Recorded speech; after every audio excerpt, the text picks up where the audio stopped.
apply similarly. Yeah. Okay, more questions? No? Okay, thank you, Anna.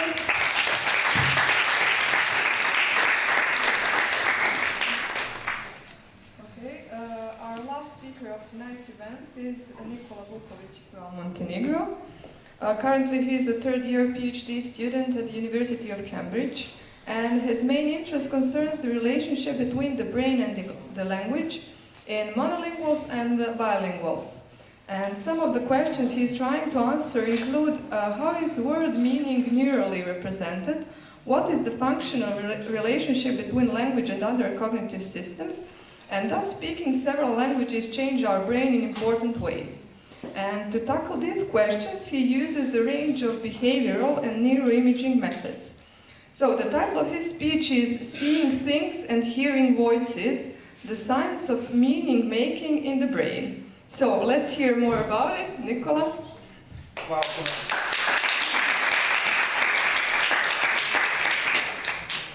Hvala puno na tom uvodu i hvala zaista publici što je ostala ovako kasno. Ja ću nastaviti na engleskom kao što smo se dogovorili, so don't worry guys.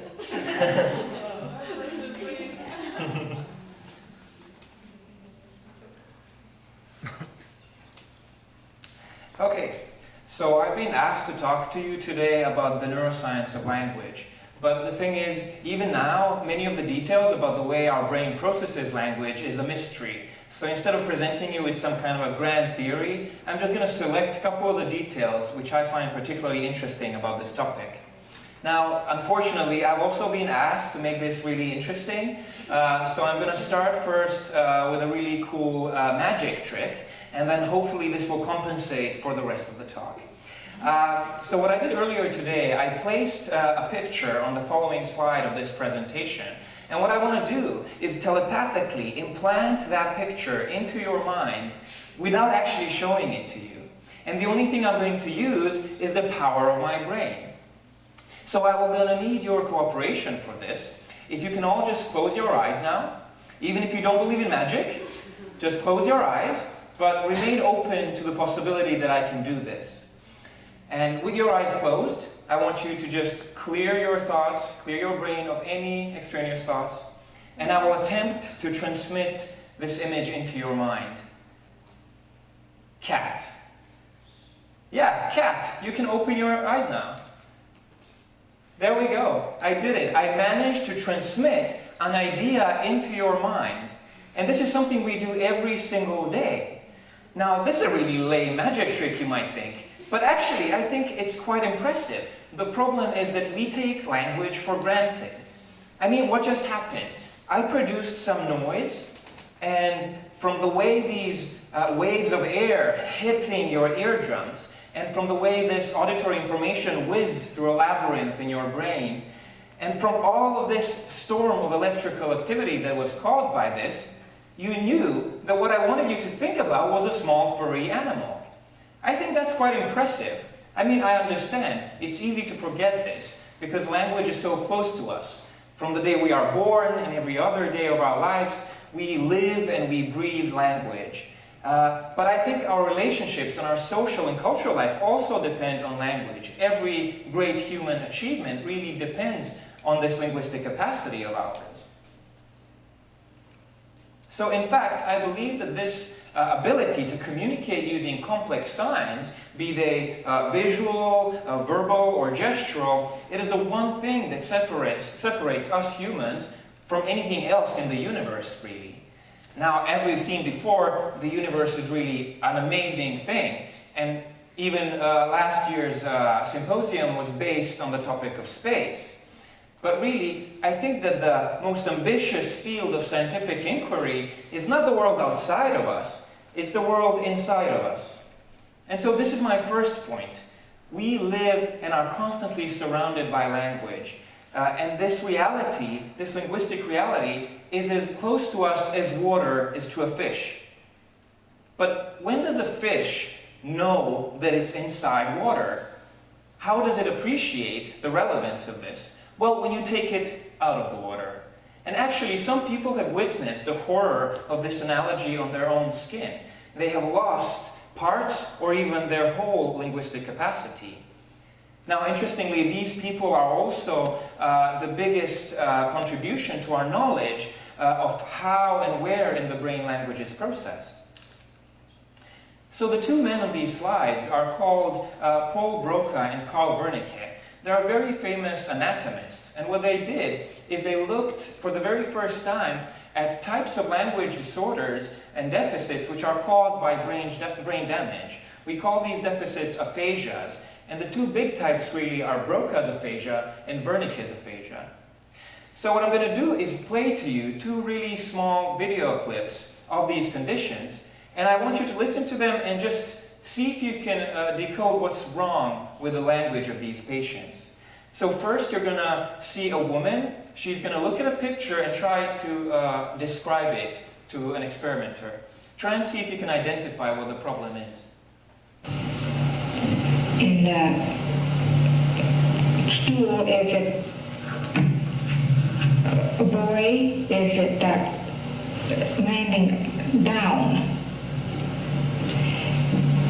The girl is laughing, and cookie jar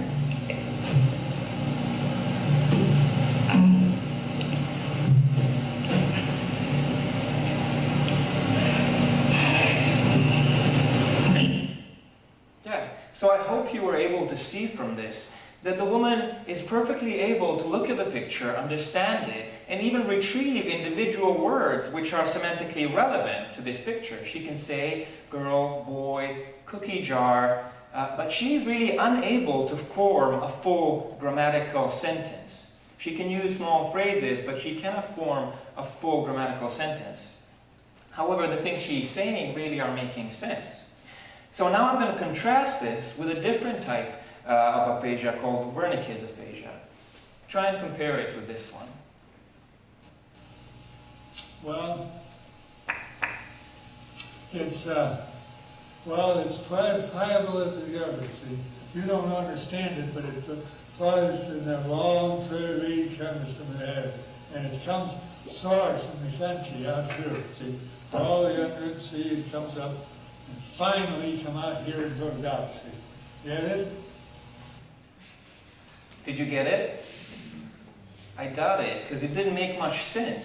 But the way he spoke, the rhythm and the full sentences, it was very much like the language we use every day. It's just that he didn't use words that make sense for that particular context. And actually it might be useful to know that this man was a dentist previously, so that's why he's trying to describe. Okay, so this is really interesting. So here we see historical cases of dissociation, different language impairments, which seem to stem from different domains. So what the two scientists I mentioned, Broca and Wernicke, what they did is they looked at the brains of these people after they were dead, of course. They didn't have fMRIs then.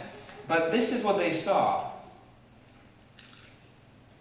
So in the case of Broca's aphasia, there was a lesion in what we know now or call as the left inferior frontal gyrus. And this damage seems to have caused a problem in her articulating speech and producing full grammatical, syntactically complex sentences. Whereas in the other case, the damage was in the so-called Wernicke's area and the surrounding areas, which is more the superior temporal part of the brain. So this is really useful information. I think this pioneering work, and of course decades of work that came afterwards, they enabled us to form this model of core language areas in the brain.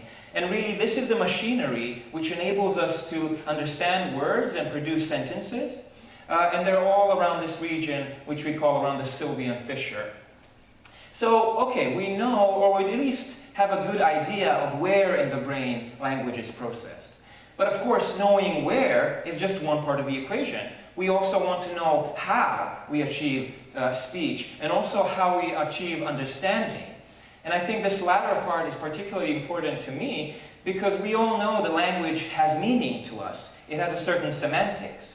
But you might be surprised to find out that in cognitive science, one of the most contested issues is how do words get their meaning? Now, let me ask you, how many of you here are using a dictionary, online or offline, to find out what a word means? Okay, so that's pretty much everyone. I really think that this idea is intuitive to us. This idea that words are defined in terms of other words. And in fact, for the larger part of the 20th century, this is also the idea that cognitive scientists had about the human mind. They thought that we have an equivalent of a dictionary in our brains, a kind of a mental lexicon. And then when you understand a word, what you do is you just retrieve a definition in a very abstract way, almost the way a computer would do it, or Google if you typed into it. However, I think that this view is flawed. And I think one alternative to it is to see language not as fundamentally abstract and operating on these amodal representations, but it's actually grounded in our sensory motor experience. Now, this new idea is called embodied cognition, and basically it says that the properties of our bodies and our sensory motor experience has a great impact on how our cognition works and how we represent things such as language. So on this new view, understanding a word is not like retrieving a definition. It actually involves mentally simulating all the various perceptual, emotional, and motor states which we associate with the word's referent. It's almost as if words were mild hallucinogens. You just pop a word and your brain starts seeing things and imagining things which are not really there. So before, when you heard the word cat, what your brain did was a lightning-fast simulation of what it might be like for you to see a cat in front of you, or to stroke it, or the emotion that this would provoke in you. Okay, so this is quite a daring view, I should say, because actually it challenges some of the core ideas which we have about our mind. It really mixes up different categories, perception and cognition on the one hand, but also it destroys the boundary between cognition and action on the other hand. So this is all fine, but do we actually have evidence that this is how our brain processes language, that we use all these non-linguistic processes and mechanisms when we understand language? Well, I think I wouldn't be standing here if we didn't. And I think over the past years we've collected a range of evidence which shows that language recruits sensory motor brain structures for processing. So I'm going to illustrate this on one example of action words such as run, jump, punch, or smile. And if what I'm saying is true, then you understanding this language means that your brain actually simulates what it would be like to perform these actions. And of course, this simulation wouldn't happen in some abstract linguistic part of the brain. It would happen in the motor cortex. So one experiment we did was really simple. We placed people in front of a computer and we would show them very briefly these action verbs. And we wanted to see their electrical brain activity using a technique that previous speakers have described, EEG. Now, this is particularly useful because we know of specific components and rhythms which actually index motor cortex activity. So the amazing results which we got when we analyzed the data is that after you see a word, 200 milliseconds after you do that, there's a whole range, thousands upon thousands of neurons which start firing in an oscillatory synchrony, almost like a neural symphony. And this you can see here in blue. Now we know that this rhythm, called the mu rhythm, is actually an index of motoric activity because it is the exact same pattern that we observe when we ask people to do an action or even to just observe someone else perform an action. So really this experiment, I think, shows that words for us are not some abstract thing. They are as visceral as action itself is. Now, I think many of us have heard this saying, deeds not words. Well, it seems that for the brain, there's not too much of a difference between the two. Okay, so I'd like to stick a bit longer with the example of action language. But first I have to tell you something about the way our motor cortex functions. Now, how many of you this morning have looked into a mirror? Okay. So the really interesting thing is that what you saw in that mirror is not the way your brain sees you. This is what you look like to your brain. Or, if you're a girl, like this. So what the picture represents is that the motor cortex actually assigns more space to those parts of our bodies which perform more actions or which require finer motor control. And then, in addition, different body parts are placed in a fixed order along the motor strip. So the face comes first, and then we have the hand area, and then the leg area. Now, for a researcher, this is really useful information because it can allow us to additionally verify this idea that understanding action language depends on motoric structures, because different words should activate different parts of your motor cortex. And indeed, this is what research has found in this area.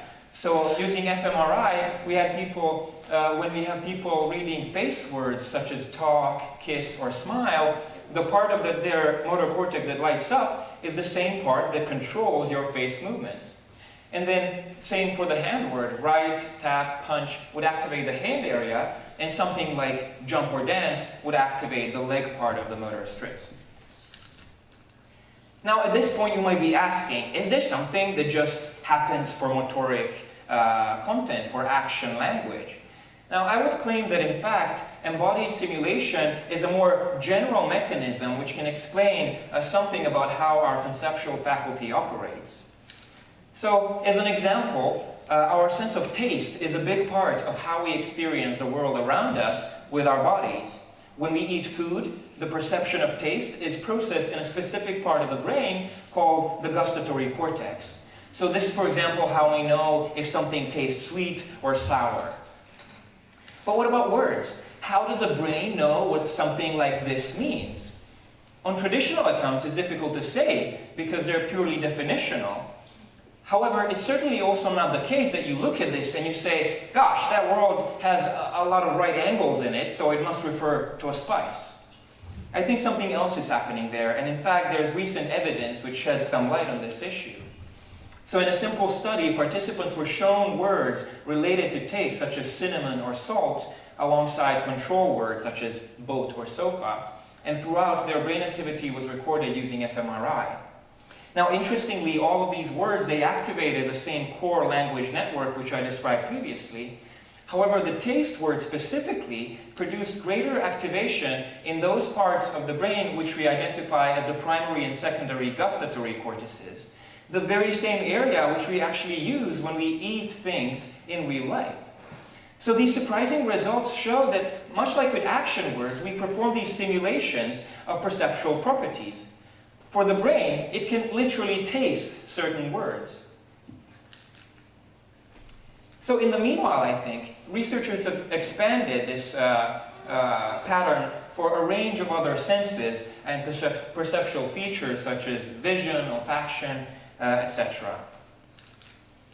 Okay, so far I have only talked to you about processing a single language. You can imagine how much more interesting and also more complicated things become when you have more than one language in your mind. And in fact, we have done some studies on bilinguals which show that these very same processes take place in a bilingual mind as well. But one interesting thing we observe is that a bilingual cannot turn off one of their languages. Even when they're not using them, they are constantly activating all of their languages. Now, you might think this is terrible. I mean, it was already complicated enough in one language, and now all of a sudden you have to suppress all this irrelevant stuff all the time.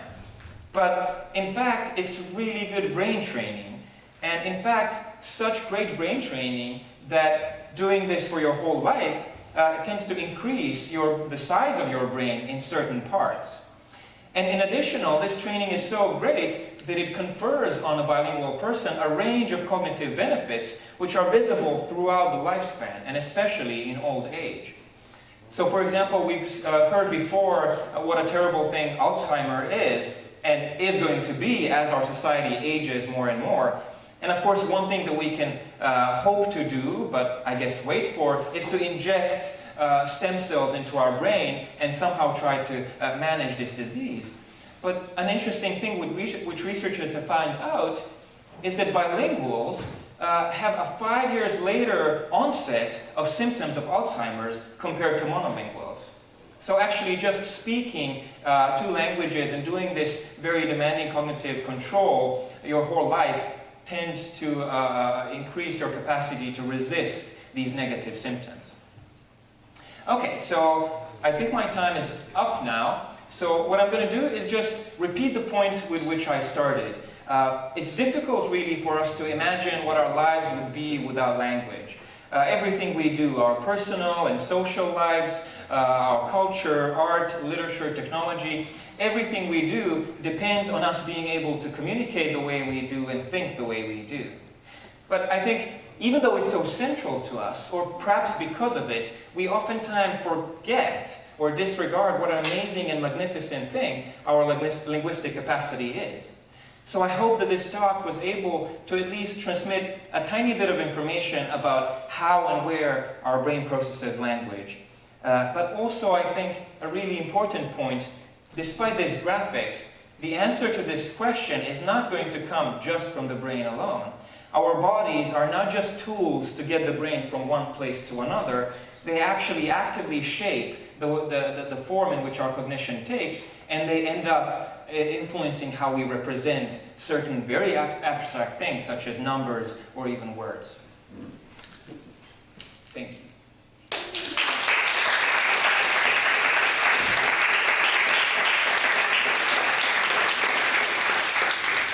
So, thank you, Nikola. Any questions for him?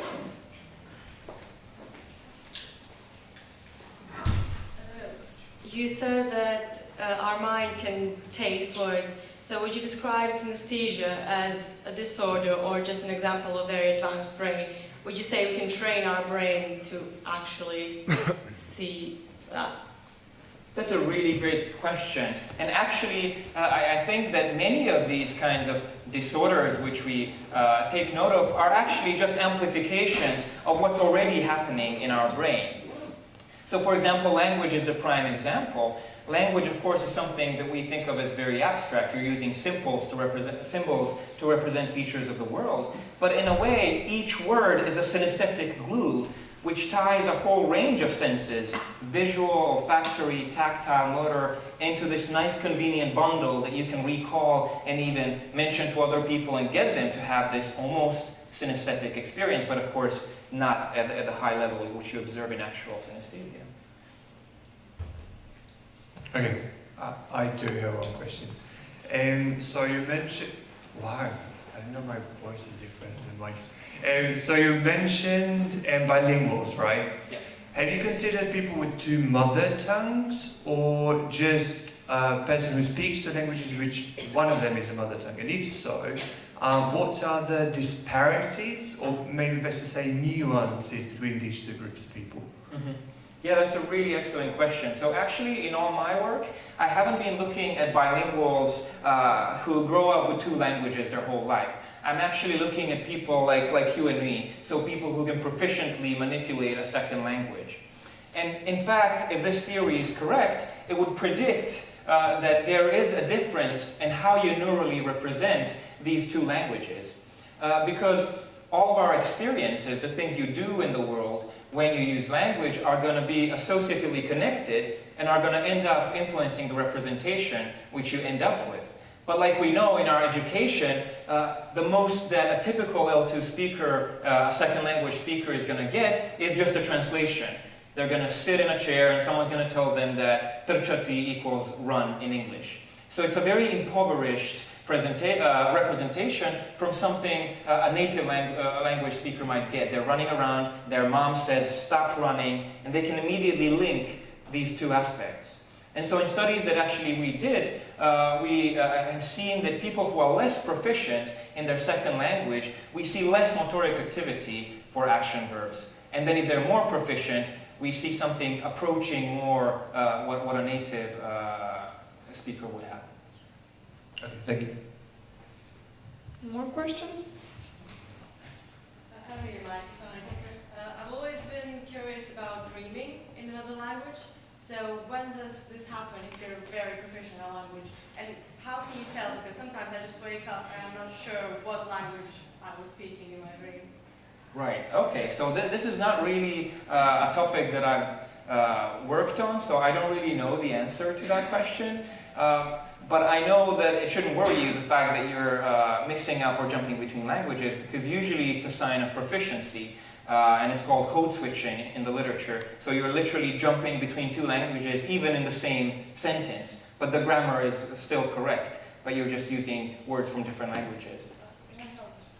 So if you use, for example, like few languages and then you know some other languages, but you don't frequently use them, but you still substitute the words, or you can like not remember the word in the language that you use more frequently, but something from another place comes and that you suddenly remember it. So how often is that?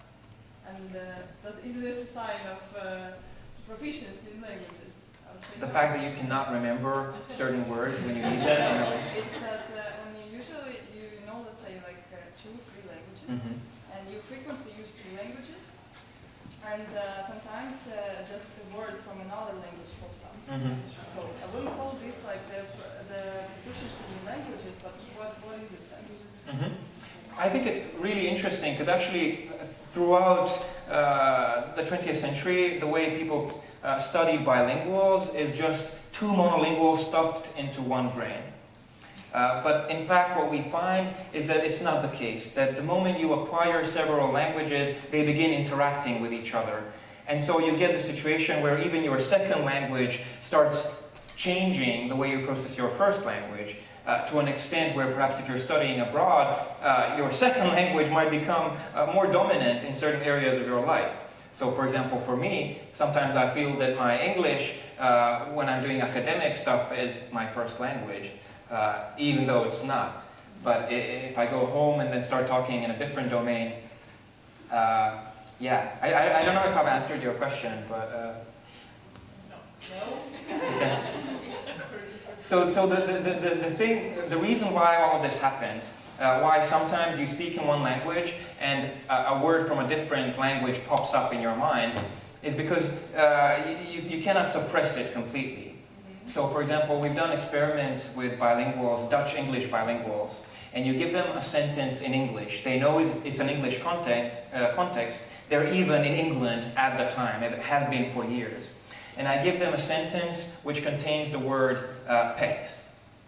And then if I show them a picture of a dog, which is a prototypical pet, they're going to be able to recognize it and respond to it. But also, if I show them a picture of a cat, they're going to be slower to respond to that. And that's because pet in Dutch sounds very similar to the word for cat.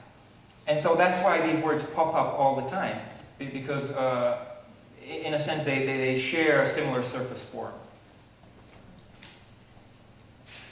Okay. This still doesn't answer your question. I don't think I have the answer though.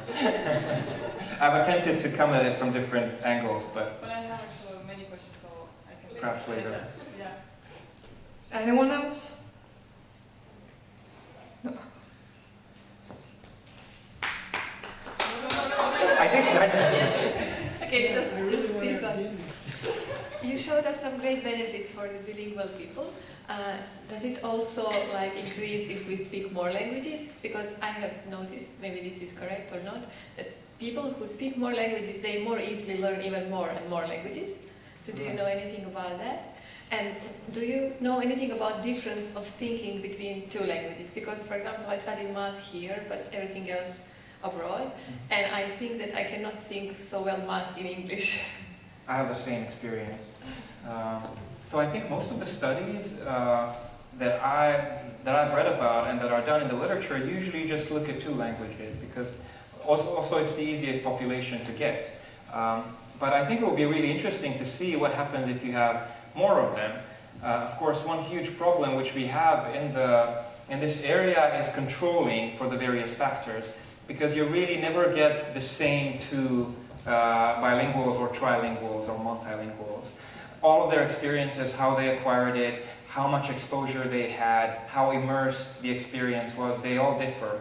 And so it's really problematic to draw firm conclusions. The more languages you add up, the more difficult it gets.